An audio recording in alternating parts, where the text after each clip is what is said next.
ನಮಸ್ತೆ ಪ್ರೀತಿ ವೀಕ್ಷಕರೇ. ಹೆಣ್ಣು ಮಕ್ಕಳನ್ನ ಬೆಳೆಸುವಾಗ ತಂದೆಯ ಪಾತ್ರ, ಈ ಒಂದು ಪಾತ್ರದ ಬಗ್ಗೆ ನಾವು ತಿಳ್ಕೊಳ್ತಾ ಇದ್ದೀವಿ ಹಿಂದಿನ 3 ಸಂಚಿಕೆಗಳಿಂದ. ಈ ಸಂಚಿಕೆಗಳು ಉಪಯುಕ್ತವಾಗಿರುತ್ತೆ. ಸಮಾಜದಲ್ಲಿ ಹೆಚ್ಚು ಇದ್ರ ಬಗ್ಗೆ ಜಾಗೃತಿ ಮೂಡಬೇಕು ಮತ್ತು ಇದ್ರ ಬಗ್ಗೆ ತಿಳ್ಕೊಂಡಷ್ಟು ಹೆಣ್ಣು ಮಕ್ಕಳ ಜೀವನ ತುಂಬಾ ಚೆನ್ನಾಗಿರುತ್ತೆ ಅನ್ನುವ ಕಾರಣಕ್ಕೆ ಈ ಸಂಚಿಕೆಗಳನ್ನ ಮಾಡ್ತಾ ಇದ್ದೀನಿ. ಇವತ್ತು ಹೆಣ್ಣು ಮಕ್ಕಳ ಬಗ್ಗೆ ಅಪ್ಪ ಏನ್ ಮಾಡಬಾರ್ದು ಅಂತ ನೋಡೋಕ್ಕಿಂತ ಮೊದಲು ಈ ವಾಹಿನಿ ಯಾವುದು ಅಂತ ತಿಳ್ಕೊಬೇಕಲ್ವಾ. ಇದು ಜೀವನ ಪ್ರಣತಿ ವಾಹಿನಿ. ನಾನು ನಿಮ್ಮ ಪ್ರೀತಿಯ ಲೈಫ್ ಕೋಚ್ ಶೀಲಾ ಭಟ್. ನಾನು ಪ್ರತಿದಿನ ಜೀವನಕ್ಕೆ ಉಪಯುಕ್ತವಾಗುವಂತಹ ಕೌಶಲ್ಯಗಳನ್ನ ಹೇಳಿಕೊಡ್ತೀನಿ. ಇದು ನಿಮ್ಗೆ ಉಪಯುಕ್ತ ಆಗಿರುತ್ತೆ. ಆದ್ರಿಂದ ದಯವಿಟ್ಟು ಲೈಕ್ ಮಾಡಿ, ಬೇರೆಯವ್ರಿಗೆ ಶೇರ್ ಮಾಡಿ, ಹಾಗೆ ವಾಹಿನಿಗೆ ತಪ್ಪದೆ ಸಬ್ಸ್ಕ್ರೈಬ್ ಮಾಡ್ಕೊಳ್ಳಿ.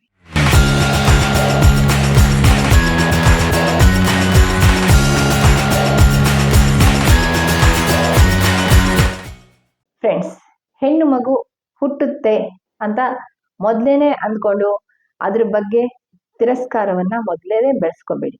ಇದು ನಂಬರ್ 1. ಎರಡನೇದು, ಆಕೆ ಹುಟ್ಟಿದ ನಂತರ ಯಾವುದೇ ಕಾರಣಕ್ಕೂ 7 ವರ್ಷಗಳವರೆಗೆ ನೀವು ಆಕೆಯನ್ನ ಮುಟ್ಟಬಹುದು, ಎತ್ಕೊಬಹುದು, ಮುದ್ದಾಡಬಹುದು. ಎಲ್ಲ ಮಗುವಿನಂತೆ ಆ ಮಗುವನ್ನ ನೋಡಿ, ಹಾಗೆ ಅಂದ್ರೆ ಗಂಡು ಮಕ್ಕಳನ್ನ ಹೇಗೆ ಮುದ್ದು ಮಾಡ್ತಿರಲ್ಲ ಅದೇ ತರ ಆಕೆಯನ್ನು ಪ್ರೀತಿ ಮಾಡಿ, ಮುದ್ದು ಮಾಡಿ. ಆ ಪ್ರೀತಿಯಲ್ಲಿ ಯಾವುದೇ ಕಾರಣಕ್ಕೂ ಬೇರೆ ದುರುದ್ದೇಶಗಳು ಇರಕೂಡದು. ಇದು 3ನೇದು. ಅಂದ್ರೆ ಒಂದು ಹೆಣ್ಣು ಅಂದ ತಕ್ಷಣ ಕಾಮ ಅಂದ್ಕೊಳ್ಳುವ ಗಂಡಂದಿರು ಅಥವಾ ತಂದೆಯರು ಇದ್ದಾರೆ.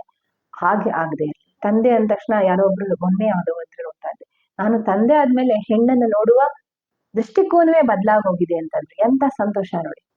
ಆ ಅದ್ಭುತವಾದ ಆ ಒಂದು ಭಾವನೆ ನಿಮ್ಮಲ್ಲಿ ಬೆಳಿ. ಎಸ್, ಹೆಣ್ಣು ಮಗು ಹುಟ್ಟಿದ ತಕ್ಷಣ ತಂದೆ ಅನ್ನುವ ಜವಾಬ್ದಾರಿ ಜೊತೆಗೆ ಹೆಣ್ಣು ಮಕ್ಕಳನ್ನ ನೋಡುವ ಆ ದೃಷ್ಟಿಕೋನವೂ ಬದಲಾಯಿತು ಅನ್ನೋದು ಎಂತ ಅದ್ಭುತವಾದ ಬದಲಾವಣೆ.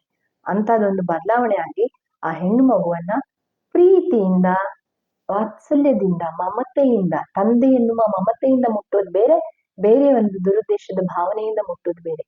ಆ ರೀತಿ ಆಗದೆ ಒಳ್ಳೆ ರೀತಿಯಿಂದ ಆ ಸಂಬಂಧ ಏರ್ಪಡಲಿ. 4ನೇದು, ನೀವು ಯಾವುದೇ ಕಾರಣಕ್ಕೂ ಆಕೆಗೆ ಆರ್ಥಿಕವಾಗಿ, ಸಾಮಾಜಿಕವಾಗಿ, ನೈತಿಕವಾಗಿ ಮತ್ತೆ ಮಾನಸಿಕವಾಗಿ ಬೆಂಬಲವನ್ನ ಕಡಿಮೆ ಮಾಡಬೇಡಿ.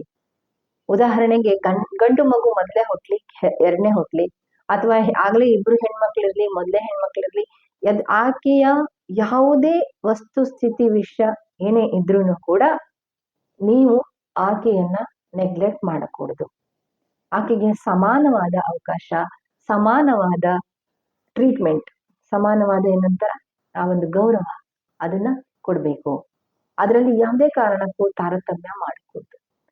ಇವತ್ತು ಎಷ್ಟೋ ಕಡೆ ಹೆಣ್ಣು ಮಕ್ಕಳು ಮತ್ತು ಗಂಡು ಮಕ್ಕಳ ಮಧ್ಯೆ ಆಸ್ತಿ ಡಿಸ್ಪ್ಯೂಟು ಆಫ್ಟರ್ ಮ್ಯಾರೇಜ್ ಜಾಸ್ತಿ ಆಗ್ತಾ ಇದೆ. ಯಾಕೆ ಆಗ್ತಾ ಇದೆ?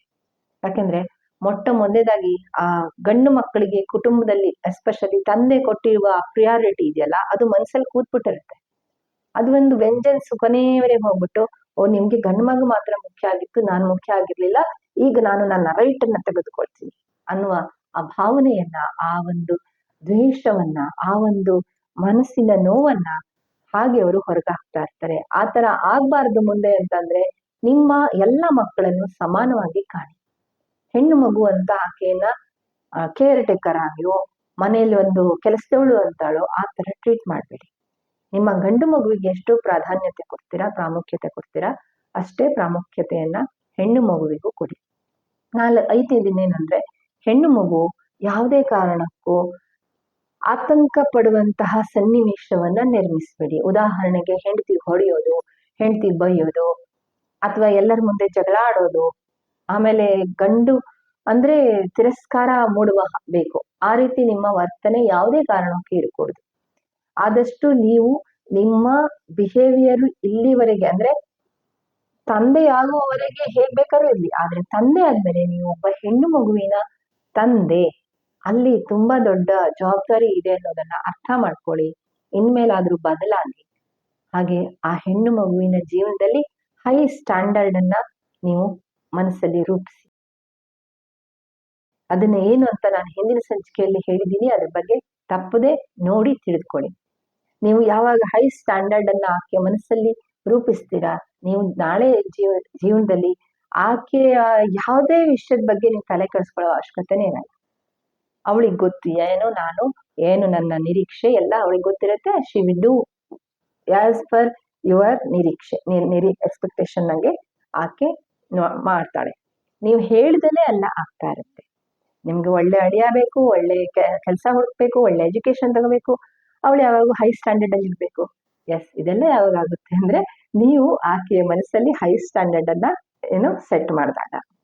ಇದನ್ನ ಮರಿದೆ ಮಾಡಿ. ಆಮೇಲೆ 6ನೇದೇನು ಅಂತಂದ್ರೆ, ನೀವು ಯಾವುದೇ ಕಾರಣಕ್ಕೂ ಆಕೆಯ ಸುರಕ್ಷತೆಯ ವಿಷಯದಲ್ಲಿ ಕಾಂಪ್ರಮೈಸ್ ಆಗ್ಬೇಡಿ. ಎಲ್ಲೇ ಹೋದ್ರೂ ಆಕೆಯ ಸುರಕ್ಷತೆ, ಆಕೆಯ ಭದ್ರತೆಗೆ ನೀವಿದ್ದೀರಾ. ಅದು ಮಾನಸಿಕವಾಗಿ ಆಗಿರ್ಬೋದು, ದೈಹಿಕವಾಗಿಯೂ ಆಗಿರ್ಬೋದು. ಎಂತಹ ಕಾರಣದಲ್ಲೂ ಅದು ತವರು ಮನೆ, ಅಪ್ಪ ಅಮ್ಮ ತವರು ಮನೆ ಅಂತ ಹೇಳ್ತಾರೆ, ಅಮ್ಮನ ಮನೆ ಅನ್ನೋದಾಗ್ಬಿಟ್ಟಿದೆ. ಹಾಗಲ್ಲ, ಅಮ್ಮ ಇರ್ಲಿ ಬಿಡ್ಲಿ, ತಾಯಿ ಸತ್ತ ಮೇಲೆ ತವರಿಗೆ ಹೋಗಬಾರದು ತವಂಗಿ ಅಂತೆಲ್ಲ ಜಾನಪದದಲ್ಲಿ ಹೇಳ್ಬಿಟ್ರು. ಹಂಗಲ್ಲ, ತಾಯಿ ಇರ್ಲಿ ಬಿಡ್ಲಿ ಸೆಕೆಂಡರಿ, ತವರು ಇರ್ಬೇಕು, ತಂದೆ ಇರ್ಬೇಕು. ತಂದೆ ಯಾವಾಗ್ಲೂ ಆ ಹೆಣ್ಣು ಮಗಳ ರಕ್ಷಣೆಗೆ ಇದ್ದಾನೆ ಅನ್ನುವ ಭಾವನೆ ಆ ಸಹೋದರರಿಗೂ ಇರ್ಬೇಕು, ಗಂಡನಿಗೂ ಇರ್ಬೇಕು. ಆಗ ಮಾತ್ರ ಹೆಣ್ಣಿನ ಬದುಕು ಸಹನೀಯವಾಗಿರುತ್ತೆ, ಗೌರವಯುತವಾಗಿರುತ್ತೆ, ಸಂತೋಷವಾಗಿರುತ್ತೆ, ಸುರಕ್ಷಿತವಾಗಿರುತ್ತೆ. ಯಾವ ಹೆಣ್ಣು ಮಗುವಿಗೆ ತಂದೆಯ ರಕ್ಷಣೆ ಇರೋದಿಲ್ಲ, ಆಕೆಗೆ ತವರಿನಲ್ಲೂ ಶಿಕ್ಷೆ, ಗಂಡನ ಮನೆಯಲ್ಲೂ ಶಿಕ್ಷೆ ಆಗ್ತಾ ಇರುತ್ತೆ. ಆದ್ರಿಂದ ನನ್ನ ಪ್ರೀತಿಯ ತಂದೆ ಇದ್ದರೆ ಈ ಎಲ್ಲ ವಿಷಯಗಳನ್ನ ಗಮನದಲ್ಲಿಟ್ಕೊಂಡು ಯಾವುದೇ ಕಾರಣಕ್ಕೂ ಈ ತಪ್ಪುಗಳನ್ನ ಮಾಡಬೇಡಿ. ಆಕೆಯನ್ನ ಯಾವತ್ತೂ ತಿರಸ್ಕಾರದಿಂದ, ಅಗೌರವದಿಂದ ನೀವು ನಡೆಸ್ಕೋಬೇಡಿ. ನೀವು ನಡೆಸ್ಕೊಂಡ್ಬಿಟ್ರೆ ಉಳಿದವರೆಲ್ಲ ನಾಯಿಗಳ ಹಾಗೆ ಆ ಹೆಣ್ಣನ್ನ ಮುಕ್ಕಿ ತಿಂದು ಹಾಕ್ಬಿಡ್ತಾರೆ. ದಯವಿಟ್ಟು ಇವತ್ತಿಂದ ಬದಲಾಗಿ ಈ ಸಮಾಜವನ್ನ ಬದಲಾಯಿಸೋದಕ್ಕೆ ಸ್ಟ್ರಾಂಗ್ ಆಗಿರೋ ಹೆಣ್ಣು ಮಕ್ಕಳು ಬೇಕು. ಆ ಸ್ಟ್ರಾಂಗ್ ಆಗಿರೋ ಹೆಣ್ಣು ಮಕ್ಕಳು ಬೇಕು ಅಂತಂದ್ರೆ ನೀವು ಅತ್ಯುತ್ತಮವಾದಂತಹ ಪೋಷಕ ಜವಾಬ್ದಾರಿಯನ್ನ ಹೊಂದಬೇಕು. ಈ ಉದ್ದೇಶದಿಂದ ನಾನು ಈ ಸರಣಿಯನ್ನ ಆರಂಭಿಸಿದ್ದೆ. ಇಲ್ಲಿವರೆಗೆ ಹೆಣ್ಣು ಮಕ್ಕಳ ಬಗ್ಗೆ ಹೇಗಿರ್ಬೇಕು ಅಂತ ಹೇಳಿದ್ದೀನಿ. ಇದನ್ನ ಮುಂದಿನ ಸಂಚಿಕೆಯಲ್ಲಿ ಲಾಸ್ಟ್ ಅಲ್ಲಿ ಹೆಣ್ಮಕ್ಳ ವಿಷಯದಲ್ಲಿ 25ರ ನಂತರ, ಅಲ್ಲೇನು ಜಾಸ್ತಿ ಹೇಳೋದಕ್ಕಿಲ್ಲ, ಬಟ್ ಸ್ಟಿಲ್ ಸಮ್ವಾಟ್ ಇಂಪಾರ್ಟೆಂಟ್ ಇದೆ ಅಂತ ಹೇಳೋದು, ಅದ್ರ ಬಗ್ಗೆ ಹೇಳ್ತೀನಿ ಮುಂದಿನ ಸಂಚಿಕೆಯಲ್ಲಿ. ಈ ತಪ್ಪುಗಳನ್ನ ನೀವು ಮಾಡದೆ ಹೋದ್ರೆ ಹುಟ್ಟದಾಗಲಿಂದ 25 ವರ್ಷದ ಹೊರಗೆ ಏನು ನಿಮ್ ಜೊತೆ ಇರ್ತಾಳಲ್ಲ, ಅಲ್ಲಿ ಒಂದು ಅದ್ಭುತವಾದ ಬಾಂಧವ್ಯ ರೂಪುಗೊಳ್ಳುತ್ತೆ.